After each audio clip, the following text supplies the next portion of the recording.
बिस्मिल्लाहिर्रहमानिर्रहीम। मैं आप सबका शुक्रगुजार हूँ कि आप यहाँ आए हैं।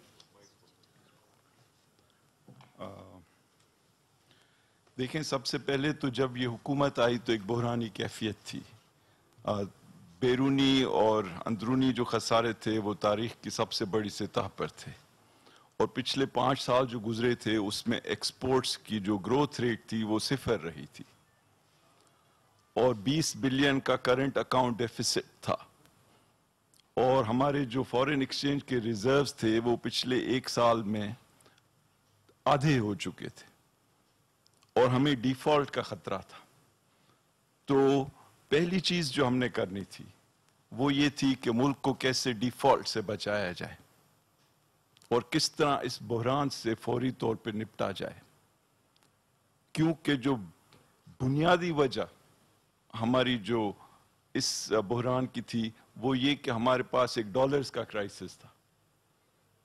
यानी हम 40 अरब डॉलर अगर इंपोर्ट कर रहे थे तो 20 अरब एक्सपोर्ट कर रहे थे, और इसकी वजह से हमारे पे मुस्तकिल एक बोझ था जो हमें एक ऐसी सतह पे ले आया कि हमने बोरोइंग कर करके, कर्ज ले लेकर अपने आप को बहुत कमजोर कर दिया।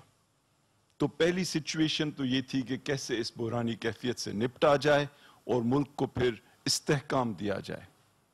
इसके लिए आपको पता है कि हुकूमत ने बड़े फैसले किए और IMF के साथ एक ताल्लुक बनाया, एक लैंडमार्क एग्रीमेंट की, जिसकी वजह से फिर जो दुनिया के बड़े दूसरे अदारे थे, world bank, Asian development bank और हमारे दोस्त ममालिक सब आगे बढ़े और उन्होंने इस सिचुएशन में हमारी मदद की, और हमने रिजर्व्स को अपने इस्तेहकाम दिया, अपने फॉरेन एक्सचेंज के रिजर्व्स को बढ़ाया। हमने जो कर्ज माजी की हुकूमतों ने लिए थे वो पिछले 2 साल में हमने 5000 अरब रुपए के माजी के लिए हुए कर्ज वापस किए, और साथ ही साथ हमने कोशिश की, क्योंकि अगर आप दुनिया की तारीख का मुताला करें तो कोई हुकूमत, कोई मुल्क ऐसा नहीं जिसने तरक्की की हो बगैर दुनिया के साथ ताल्लुक बढ़ाए, और इन 2 चीज़ों में हमारी जो परफॉर्मेंस रही है माजी में वो अच्छी नहीं रही। न हम एक्सपोर्ट्स बढ़ा सके हैं, न हम लोगों को कायल कर सके हैं कि वो यहाँ आके इन्वेस्टमेंट करें। तो इस हुकूमत ने ये फैसला किया कि हमने एक पायदार बुनियाद पे पाकिस्तान को आगे ले जाना है, और हमने बहुत मराहत दी एक्सपोर्ट्स बढ़ाने के लिए, जो हमाद अजहर साहब आपके साथ शेयर करेंगे। तो उन सब चीज़ों का नतीजा ये निकला कि ये जो तिजारती बैरूनी खसारा था 20 अरब डॉलर का, उसको कम करके 3 अरब किया गया, और ये एक तारीखी परफॉर्मेंस है इस हुकूमत की पिछले 2 साल में कि एक्सपोर्ट्स बढ़ाने के लिए मराहत दी गई और इंपोर्ट्स को खुसूसी तौर पे जो लग्जरी आइटम्स है उन पे टैक्सेस लगाकर उसको कम किया गया।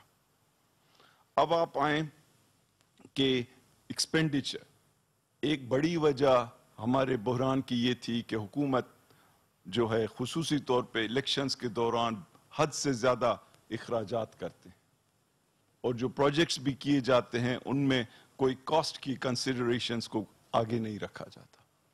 तो हमने ये पिछले 2 साल जो गुजरे हैं बहुत सख्ती से इखराजात, हुकूमती इखराजात को कंट्रोल किया है, और आपने देखा कि काबीना की तनख्वाहें तक कम की गई, प्रेसिडेंट और प्राइम मिनिस्टर के हाउसेस के बजट कम किए गए, हत्ता कि फौज की जो इखराजात हैं उनको भी मंजमद किया गया, और सिविल हुकूमत के इखराजात को कम किया गया।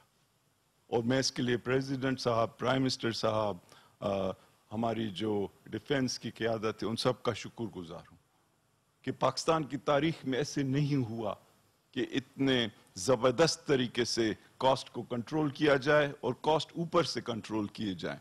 ये नहीं कि लोगों की जो देने वाली चीज़ें हैं उनको रोका जाए लेकिन ऊपर अयाशी चल रही हो। तो हमने जो ये साल गुजरा है इसमें स्टेट बैंक से कोई बोरोइंग नहीं की, कोई कर्ज नहीं लिया। हमने जो ये साल गुजरा है इसमें कोई सप्लीमेंट्री ग्रांट किसी अदारे, किसी हुकूमती मिनिस्ट्री को नहीं दी। हमने ताकतवर लोगों को नो कहा ताकि हम मुल्क की जो मैक्रो इकोनॉमी है उसको स्टेबलाइज करें। और अब आप देखें कि इन तमाम चीज़ों की वजह से एक जानिब डोमेस्टिक साइड और दूसरी जानिब फॉरेन जो थ्रेट है उनको कंट्रोल किया गया। फिर हमने अपने टैक्सेस के निज़ाम को बेहतर करने की कोशिश की और कोरोना वायरस से पहले जो टैक्सेस में बढ़ने की जो रफ्तार थी वो 17% थी।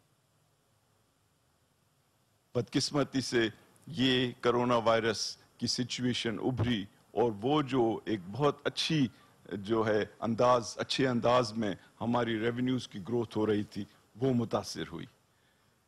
अब जब कोरोना वायरस हुई तो पहल हमें 2 चैलेंजेस थे। सबसे पहले जो प्राइम मिनिस्टर इमरान खान का डायरेक्टिव था कि पाकिस्तान के लोग, आम लोग, उनकी जिंदगी एक हद से ज्यादा मुतासिर नहीं होनी चाहिए। तो हमने 1240 अरब का एक कोरोना वायरस के दौरान पैकेज दिया और उस पैकेज के कई कंपोनेंट, कई हिस्से थे, लेकिन सबसे जो बड़ा हिस्सा था वो ये था कि पाकिस्तान के आम लोग, भूले हुए लोग जो इससे मुतासिर हो रहे हैं, जिनकी डेली जो जॉब पे काम करने वाले लोग हैं वो बेरोजगार हो रहे हैं और जो वैसे ही कमजोर तबके के लोग हैं उन तक फौरी तौर पे कैश पहुंचाया जाए। और आपने देखा कि शायद दुनिया की तारीख का एक बड़ा प्रोग्राम दिया गया। और मैं आपको बताऊं कि जो 2 साल गुजरे हैं उसमें ये एक सुनहरी चीज हुई है पाकिस्तान की तारीख में कि 250 अरब रुपए लोगों को दिए गए और पाकिस्तान के हर कस्बे में, हर गांव में, हर शहर में ये दिए गए और लोगों ने देखा कि ये बिला इम्तियाज दिए जा रहे हैं। इसमें कोई सियासी कंसिडरेशन नहीं, कोई मजहबी कंसिडरेशन नहीं, कोई इलाकाई कंसिडरेशन नहीं। अगर आप पाकिस्तानी हैं और आप क्वालिफाई करते हैं तो ये पैसे आपको मिलेंगे। और 1,60,00,000 लोगों को पैसे मिले और अगर 6 लोग एक खानदान में हैं तो 10 करोड़ पाकिस्तानियों तक ये इमदाद पहुंचाई गई। और डॉक्टर सानिया निश्तर आपको मजीद डिटेल्स देंगी। लेकिन हमने इन्हें कहा कि जहां तक पैसे की बात है इस मामले में कोई कोताही नहीं होगी। दूसरी जानिब जो बेनिफिशियरी हमने चुने इस कोरोना वायरस से निपटने के लिए वो पाकिस्तान के बिजनेस सेक्टर था, क्योंकि हम नहीं चाहते थे कि उनको जो लिक्विडिटी का प्रॉब्लम है उनको बिल्कुल गिरा दे, क्योंकि हम चाहते थे कि जैसे ही दुनिया रिकवर करे और हमारे लोग, हमारे बिजनेसेस तैयार हों उस रिकवरी से फायदा लेने के लिए। तो हमने कई तरह से उनकी मदद की। उनको बहुत सस्ते लोन दिए गए कि वो अपने लोगों को जो उनके मजदूर हैं उनको दें ताकि उनको बेरोजगारी की मुसीबत नहीं सहनी पड़े। हमने उनके जो कर्जे जब ड्यू हुए तो वो 1 साल मौखर कर दिए। हमने स्मॉल बिजनेसेस, छोटे बिजनेसेस के बारे में 3-3 महीने उनके बिजली के बिल खुद भरे और इस तरह की तमाम चीजें की गई ताकि बिजनेसेस जो हैं वो अच्छे अंदाज में आगे बढ़ें। और इसी तरह से एग्रीकल्चर सेक्टर के लिए भी हमने जो प्रोक्योरमेंट के 280 अरब रखे थे उनको इस्तेमाल किया ताकि आम लोगों के हाथ में पैसे आएं और वो मोटरसाइकिल खरीदें, ट्रैक्टर खरीदें, घर बनाएं और दूसरी चीजें खर्च करें ताकि इस मुल्क की इकोनॉमी में जान आए। तो अब हम ये देख रहे हैं कि दुनिया के जो न्यूट्रल लोग हैं, जो फेयर माइंडेड लोग हैं, वो इन चीजों को अप्रिशिएट कर रहे हैं। और उसमें आपने देखा कि जो रेटिंग एजेंसीज हैं, मूडीज है, फिच है, उन्होंने इस चीज को सराहा है। आपने देखा कि IMF के बोर्ड ने इसको सराहा है। आपने देखा कि दुनिया के जो इन्वेस्टर्स हैं उन्होंने 188% इजाफा किया है फॉरेन इन्वेस्टमेंट में पाकिस्तान में।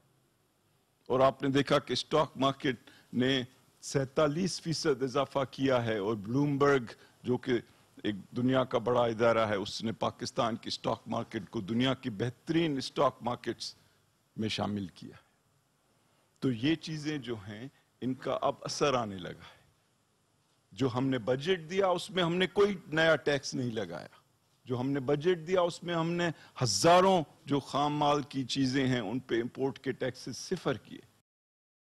کہا کہ ہم اپنے ملک کی جو اکانومی ہے اس کو گلوبل اکانومی سے انٹیگریٹ کرنا چاہتے ہیں. اور آپ دیکھ رہے ہیں کہ جو ریزلٹس ہیں ان کے بارے میں جو آ رہے ہیں، پہلا مہینہ یہ نئے سال کا مالی سال کا جولائی جو گزرا ہے وہ میں آپ کے ساتھ شیئر کرنا چاہتا ہوں. ہمارے ایکسپورٹس اس مہینے میں 6% بڑھے. ہماری جو سیلز ہیں سیمنٹ کی وہ 33% بڑھی. ہماری جو ایکسپورٹس ہیں سیمنٹ کی وہ 66% بڑھی. ہماری پیٹرول اور ڈیزل 8% اور 15% بڑھی. ہماری فرٹیلائزر 22% بڑھی. ہماری موٹر سائیکلز کی سیل 31% بڑھی. ہماری ٹریکٹرز کی سیل 17% بڑھی. ہماری گاڑیوں کی سیل 4% بڑھی. اور ساتھ ہی ساتھ جو ریمیٹنسز پاکستان کی تاریخ کے سب سے زیادہ ریمیٹنسز اس مہینے میں آئے 2.8 ارب ڈالر. اور ایف بی آر کی کلیکشن 300 بلین ہوئی جو ان کی انٹرنل اسٹیمیٹ سے 23 گنا زیادہ ہے. تو ہم دیکھ رہے ہیں اور اسٹاک مارکیٹ نے کورونا وائرس کے بعد 40% سے زیادہ اضافہ کیا. ان سب چیزوں کا اگر آپ ایک کمبائنڈ ایفیکٹ دیکھیں تو انشاءاللہ اس سے یہ ظاہر ہو رہا ہے کہ ہم لوگ آگے جا رہے ہیں. عمران خان کی حکومت کی سب سے بڑی ترجیح کیا ہے؟ صرف ایک، پاکستان کے لوگ. اور ہم نے اگر پیسے خرچ کیے ہیں تو پاکستان کے لوگوں کے اوپر کیے ہیں. جس طرح میں نے کہا 250 ارب روپے دیے گئے 1.60 کروڑ خاندانوں کو. 192 ارب روپے دیے گئے قبائلی علاقے جو اب مرج ہو چکے ہیں ان کو. 50 ارب روپے دیے گئے 5 بنیادی کھانے پینے کی چیزیں یوٹیلیٹی سٹورز میں سستے داموں بیچنے کے لیے. 15 بلین دیے گئے رمضان کے دوران 19 چیزوں کی قیمت کم رکھنے کے لیے. 72% پاکستانیوں کو الیکٹرسٹی حکومت اپنی جیب سے سبسیڈائز کر رہی ہے. 90% پاکستانیوں کو گیس حکومت اپنی جیب سے سبسیڈائز کر رہی ہے. 100% ٹیوب ویل یوزرز کو حکومت اپنی جیب سے سبسیڈائز کر رہی ہے. اور جب آپ نے دیکھا کہ تیل کی قیمتیں دنیا میں گھٹی پیٹرول اور ڈیزل کی تو وہ بھی پاکستان کے عوام کو اس کا فائدہ دیا گیا. اور ہماری اور فرٹیلائزر کی قیمتوں کے لیے گیس کی جو سبسڈی ہے وہ بھی دی جا رہی ہے. دیکھیں ہم سب اگر مل جائیں تو پاکستان کے جو لوگ ہیں ان کی جو امنگیں ہیں جو ایکسپیکٹیشنز ہیں وہ پوری ہو سکتی ہیں. یہ ملک ایسے نہیں بنا تھا، اس کے لیے بہت لوگوں نے قربانیاں دی. یہ 1930 میں ایک شاعر کا خواب تھا جو بادشاہی مسجد کے سائے میں ایک ریزولوشن بنا 1940. اور جب 1947 میں محمد علی جناح یہاں پہنچے تو وہ قائد اعظم بن چکے تھے اور یہ خواب پاکستان بن چکا تھا. اب ہمیں موقع ہے کہ ہم ایک ایسے لیڈر کے ساتھ مل کر وہ چیزیں کریں جس کے لوگ منتظر ہیں. اور انشاءاللہ تعالی یہ پالیسیز برقرار رہیں گی اور ابھی جو اچھے اثرات سامنے آئے ہیں ان کو اور پائیدار بنانے کے لیے کوشش کی جائے گی. Thank you.